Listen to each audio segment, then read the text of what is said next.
Hello प्यारे बच्चों, आज हम छंद के बारे में पढ़ेंगे और समझेंगे। पढ़िए, सोचिए और कंठस्थ कीजिए, माने याद कीजिए। पहला, हरी डारी न तोड़िए, लागे छुरा बान, दास मलूका यो कहे अपना साही जान। किसने लिखा है? मलूकदास जी ने। दूसरा, तुलसी मीठे मीठे वचन ते सुख उपजत चहु ओर, वसीकरण एक मंत्र है तजदे वचन कठोर। किसने लिखा है? तुलसीदास जी ने। तीसरा, फूलहि फलहि न बैत, यद्यपि सुधा बरसहि जलद, मूरख हृदय न चैत, जो गुरु मिलहि विरचि सम। ये किसने लिखा है? तुलसीदास जी ने। यहाँ क्रमांक 1 और 2 दोहा के उदाहरण है और 3 सोरठा का उदाहरण है। तो ये 1 और 2 किसके उदाहरण है? दोहे के। और तीसरा जो है वो क्या है? सोरठा का उदाहरण है। आइए जाने, छंद रचना की जानकारी देने वाले शास्त्र को पिंगल कहते हैं। तो क्या छंद रचना की जो जानकारी देता है, देने वाले शास्त्र को क्या कहते हैं? पिंगल कहते हैं। निश्चित गति और यति के क्रम से जो काव्य रचना होती है उसे छंद कहते हैं। गति मतलब प्रवाह, यति मतलब विराम। छंद के प्रकार। छंद 2 प्रकार के होते हैं, मात्रिक और वार्णिक। कितने प्रकार के होते हैं छंद? मात्रिक और वार्णिक 2 प्रकार के होते हैं। मात्रिक छंद इनकी रचना मात्राओं की गिनती के आधार पर होती है। उपर्युक्त उदाहरण में 2 मात्रिक छंद हैं, दोहा और सोरठा। दोहा छंद यह मात्रिक छंद है। इसमें 4 चरण होते हैं। इसके विषम चरणों पहले और तीसरे में 13-13 मात्राएं तथा सम चरणों दूसरा और चौथा में 11-11 मात्राएं होती है। उदाहरण, हरी डारी ना तोड़िए, लागे छुरा बान।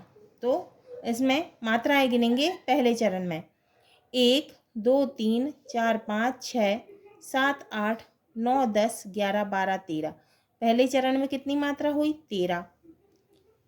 दूसरे चरण में 1 2 3 4 5 6 7 8 9 10 और 11। दूसरे चरण में कितनी मात्रा हुई? 11।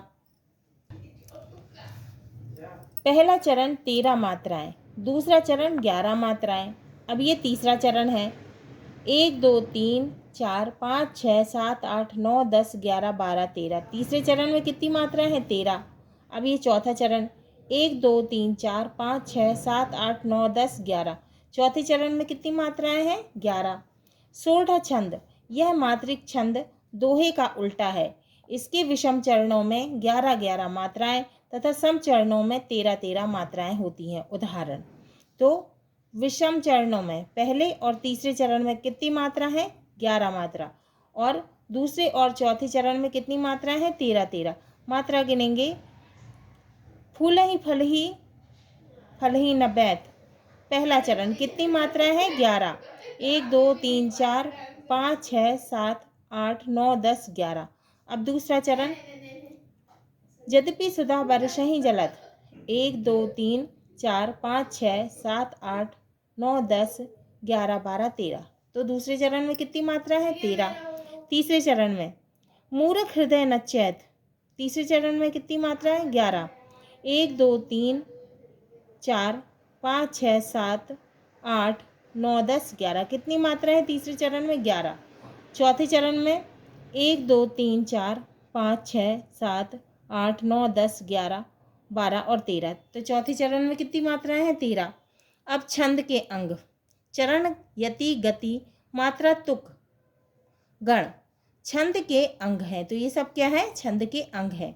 चरण, छंद पंक्ति से में बटा रहता है और पंक्ति चरण में, अर्थात छंद की पंक्ति के एक भाग को चरण कहते हैं। उदाहरण, हरी डारी ना तोड़िए, लागे तथा लागे छुरा बान 2 चरण है। हरी डारी ना तोड़िए ये पहला चरण, लागे छुरा बान ये दूसरा चरण। यति, छंद में जहाँ अल्प समय के लिए रुकना पड़े वह यति कहलाती है। छंद में जहाँ पे थोड़े समय के लिए रुकना पड़ता है वो क्या कहलाता है? यति। गति, छंद के प्रवाह को गति कहते हैं। तो छंद में एकदम से बोला जाता है तो उसको क्या कहते हैं? गति। तुक, छंद के चरणों के अंत में समान वर्ण आने को तुक कहते हैं। धाय विशाल कराल मरकट, भालु काल समान तय, मानहु सपत चौड़ाही भूधर, वृंद नाना बानते। तो उसमें तय और तय क्या है? समान वर्ण। छंद के चरणों के अंत में समान वर्ण आने को तुक कहते हैं। तुकांत, जब चरणांत में समान वर्ण आए तब तुकांत स्थिति होती है। अतुकांत, छंद के अंत में समान असमान वर्ण आते हैं तब अतुकांत स्थिति होती है।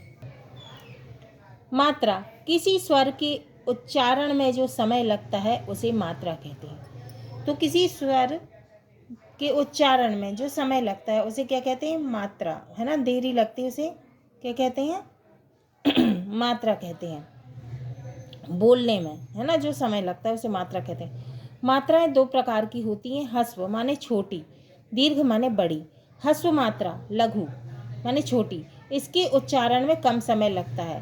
ह्रस्व स्वर की एक मात्रा गिनी जाती है। कितनी मात्रा गिनी जाती है? एक। इसका चिन्ह इस प्रकार होता है। आ, ई, उ, री स्वर की मात्रा कैसी है? ह्रस्व माने छोटी है। दीर्घ मात्रा गुरु, बड़ी मात्रा। ह्रस्व स्वर से दीर्घ मात्रा के उच्चारण में दुगना समय लगता है, माने ज़्यादा समय लगता है। इसकी दो मात्राएं गिनी जाती हैं। इसका चिन्ह ऐसा, एस के जैसा, है ना, है। आ, ई, उ, ए, ऐ, ओ, औ स्वर की मात्राएं दीर्घ होती हैं, माने बड़ी होती हैं। लघु एवं गुरु के अभ्यास के लिए 12 खड़ी को देखकर समझें। का लघु मात्रा, का, इसमें आ की मात्रा लगी है, गुरु। की लघु मात्रा, बड़ी लगी है, का में क्या है? गुरु। कु तो क्या है? लघु। कु बड़ा उ, दीर्घ क्या है? क्र लघु। के में दीर्घ, कई में भी दीर्घ, को में भी दीर्घ और कऊ में भी दीर्घ, कम में भी दीर्घ और कहा में भी दीर्घ। हाँ तो बच्चों, आज हमने छंद के बारे में पढ़ा और समझा।